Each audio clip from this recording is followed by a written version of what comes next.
தமிழ் வெண்பாவின் மூங்கிலிலை காடுகள்.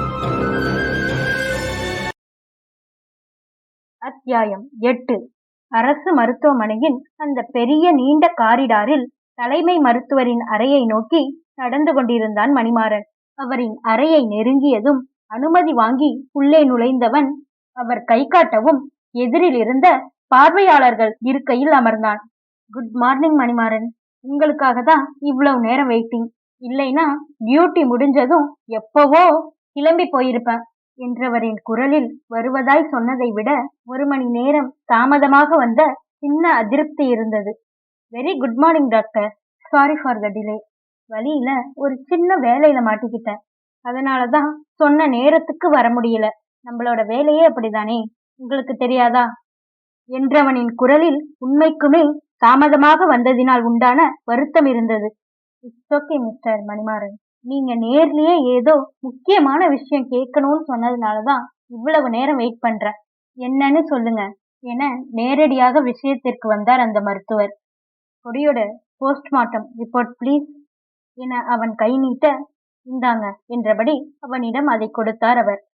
Cos of death என்ன doctor என கேட்டபடியே அந்த ரிப்போர்ட்டில் பார்வையை ஓட்டினான் மணிமாறன்.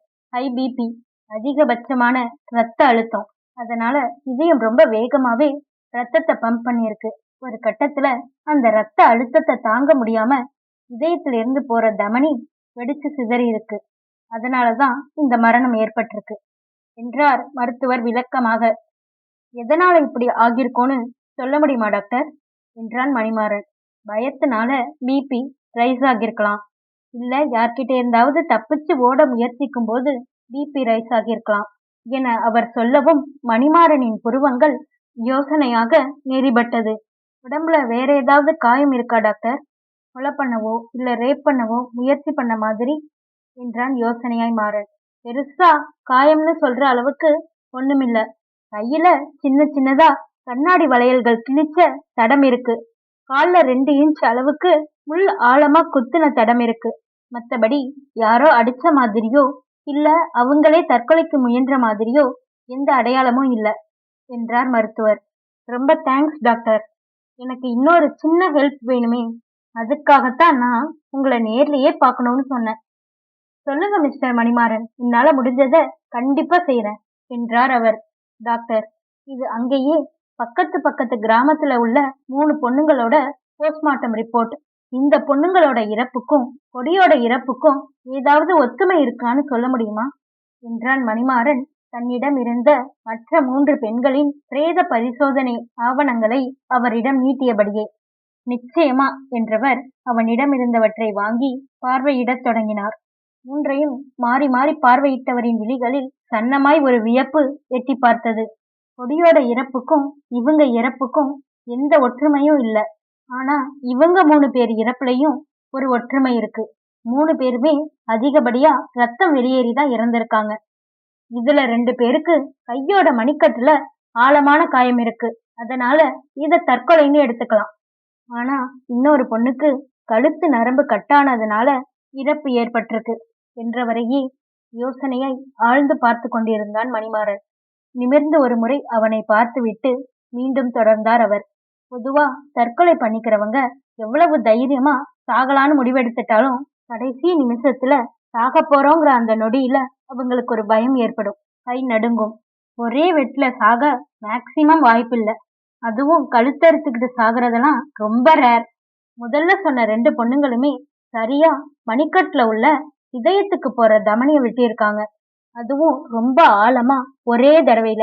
2 பேர் கையிலையும் காயம் இருக்கிறது துல்லியமா ஒரே இடத்துல. அதே மாதிரி 3ஆவதா சொன்ன பொண்ணுக்கும் கழுத்துல ஒரே ஒரு ஆழமான வெட்டுதான். நல்லா யோசிச்சு பாருங்க. ஆனே இவ்வளவு துல்லியமா கழுத்துல வெட்டிக்கிறது எவ்வளவு கஷ்டம். ஆக இதெல்லாம் தற்கொலையா ஜோடிக்கப்பட்ட கொலையா இருக்கிறதுக்கு தான் அதிக வாய்ப்பு இருக்கு என்றார் யோசனையாய் அவர். உங்க ஹெல்ப்க்கு ரொம்ப தேங்க்ஸ் டாக்டர் என அவரின் கைப்பற்றி குலுக்கியவன் யோசனைகளோட அவரிடமிருந்து விடைபெற்று கிளம்பி விட்டான். அவன் வெளியே வந்த நேரம் வேக எட்டுக்களுடன் கிட்டத்தட்ட ஓடி வந்து கொண்டிருந்தார் மருது. என மூச்சு வாங்கியபடியே பதற்றமாய் அவனின் முன் நின்றார். என்னாச்சு மருதனா, ஏன் இவ்வளவு பதட்டம்? பொறுமையா சொல்லுங்க என அவரை ஆசுவாசப்படுத்த முயன்றான் மாறன். அந்த அந்த பிரபாகரன் இல்ல சார், அதான் அந்த கொடியோட லவ்வர். அவன் அதே மூங்கில் காட்டுல சூசைட் பண்ணிக்கிட்டானா சார். இப்பதான் எனக்கு தகவல் வந்தது. விஷயத்தை சொல்லிவிட்டு பெரிதாய் மூச்சு வாங்கியபடியே நின்றார் அவர். யூஸ்லெஸ் இடியட் என்றவன் ஆற்றாமையில் எதிரே இருந்த சுவரில் ஓங்கி குத்த பாவமாய் பார்த்து நின்றார் மருது. அவனுக்கு இத்தனை கோபம் வரும் என்று அவருக்கு தெரியாதே. என்ன பார்த்துக்கிட்டே நின்னா ஆச்சா? சீக்கிரம் வண்டியை எடுங்க. வேற யாரும் ஆதாரத்தை கலைக்கிறதுக்கு முன்னாடி நம்ம அங்க போகணும். நம்ம அங்க வர்றதுக்கு முன்னாடி யாரையும் ஸ்பாட்குள்ள விடக்கூடாதுன்னு இப்போ அங்க இருக்கிற போலீஸ் கிட்ட சொல்லுங்க. சீக்கிரம், குயிக் என்றபடியே கிட்டத்தட்ட ஓட்டமும் நடையுமாக அவன் வாகனத்தை நோக்கி செல்ல மருதுவும் அவனின் பின்னோடே ஓடி வந்தார். மணிமாறன் அந்த மூங்கில் காட்டிற்கு வந்து சேர்ந்தபோது பிரபாகரனின் உடலை சுற்றி பெரும் கூட்டமே நின்றிருந்தது. தலைவிரி கோலமாக பிரபாகரனின் உடலின் அருகே ஒரு பெண் குத்துக்காலிட்டு அமர்ந்தபடி பெருங்குரல் எடுத்து அழுவதுதான் அங்கே நுழைந்தவனின் செவிகளை முதலில் அடைந்தது. அவரை சூழ்ந்து நின்று சமாதானப்படுத்த முயன்று கொண்டிருந்தது பெண்களின் ஒரு கூட்டம்.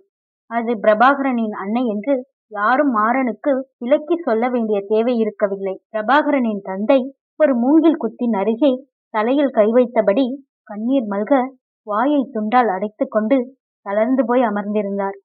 ஒவ்வொரு காட்சியையும் உள்வாங்கியபடியே மற்றவர்களை விலக்கிக் கொண்டு உள்ளே நுழைந்தான் மணிமாறன். யாரு முதல்ல பார்த்தது? கூட்டத்தை பார்த்து எக்கை விட கடின குரலில் அவன் வினவ, நான் தான் சாரே என்றபடியே முன்னால் வந்தான் பாண்டி.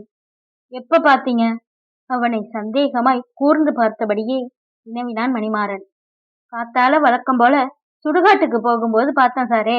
பார்த்ததுமே போலீஸ்க்கு தகவல் சொல்லிட்டேன் என்றவனின் குரலில் அப்பட்டமாய் நக்கல் தெரிந்தது. ஈனோ அது நேற்றைய மணிமாறனின் பேச்சிற்கான எதிர்வினை என்று எண்ண முடியவில்லை. சில நொடிகள் அவனை ஊடுருவி துளைப்பது போல் பார்த்தவன், சரி அப்படி ஓரமா நில்லு, உன்கிட்ட கொஞ்சம் விசாரிக்கணும் என்றபடியே கைகளில் உரை அணிந்து கொண்டு பிரபாகரனின் உடலை நெருங்கினான். தலை குப்பர ஒழுங்கின்றி கிடந்தது பிரபாகரனின் உடல். வலது கையின் மணிக்கட்டு அறுபட்ட நிலையில் இரத்தம் பெருகி உறைந்து போயிருந்தது. உடலை நிமிர்த்தி பரிசோதிக்க தலைமை மருத்துவர் சொன்னதைப் போலவே மணிக்கட்டின் அருகே ஆழமாய் ஒரே ஒரு வெட்டு. சொல்லி வைத்தாற்போல் இப்போதும் இதயத்திற்கு செல்லும் தமனியில்தான் அந்த வெட்டு ஆழமாய் விழுந்திருந்தது. ஒரு நொடி அதிர்ந்து உறைந்து போனான் மணிமாறன். நிச்சயம் அது தற்கொலையாயிருக்க வாய்ப்பில்லை என்று அவனுக்கு தோன்றியது. இன்னும் அவனின் உடலை பரிசோதிக்க கால்சராயின் பையினுள் சின்னதொரு காகிதமும் மெல்லிய தங்க சங்கிலியும் இருந்தது.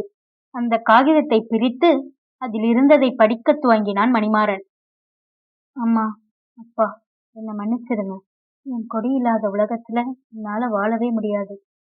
அதுவும் என் கொடியோட சாவுக்கு நானே காரணம்னு நினைக்கும் போது ஒவ்வொரு நிமிஷமும் நரகமா இருக்கு.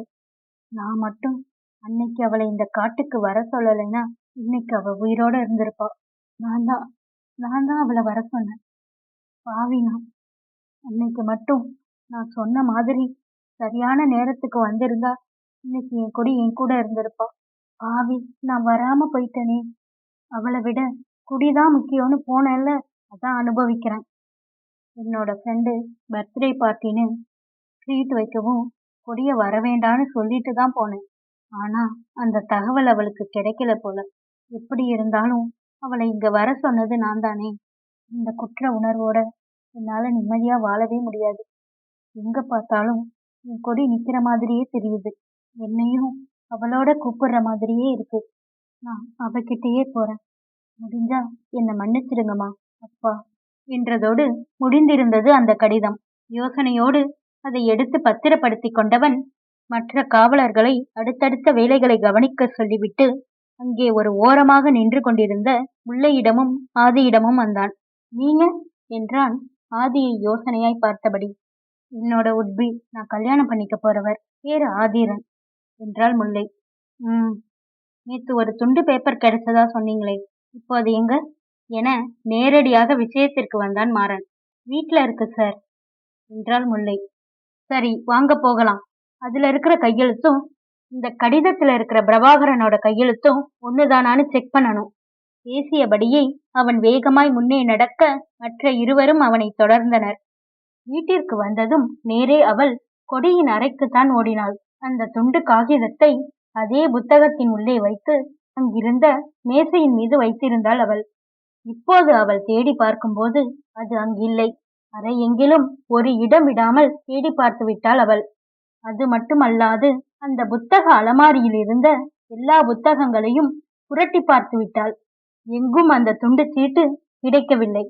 கைகளை பிசைந்தபடி வந்து நின்றவளிடம், என்னாச்சு முல்லை, எங்க அந்த பேப்பர் என்றான் அதட்டல் குரலில் மணிமாறன்.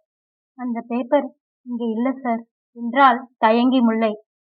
என்ன முல்லை, நேத்து நைட்டு தானே பார்த்தேன்னு சொன்னீங்க, இப்போ இல்லைன்னா என்ன அர்த்தம்? சரியா தேடி பார்த்தீங்களா என்றான் மாறன்.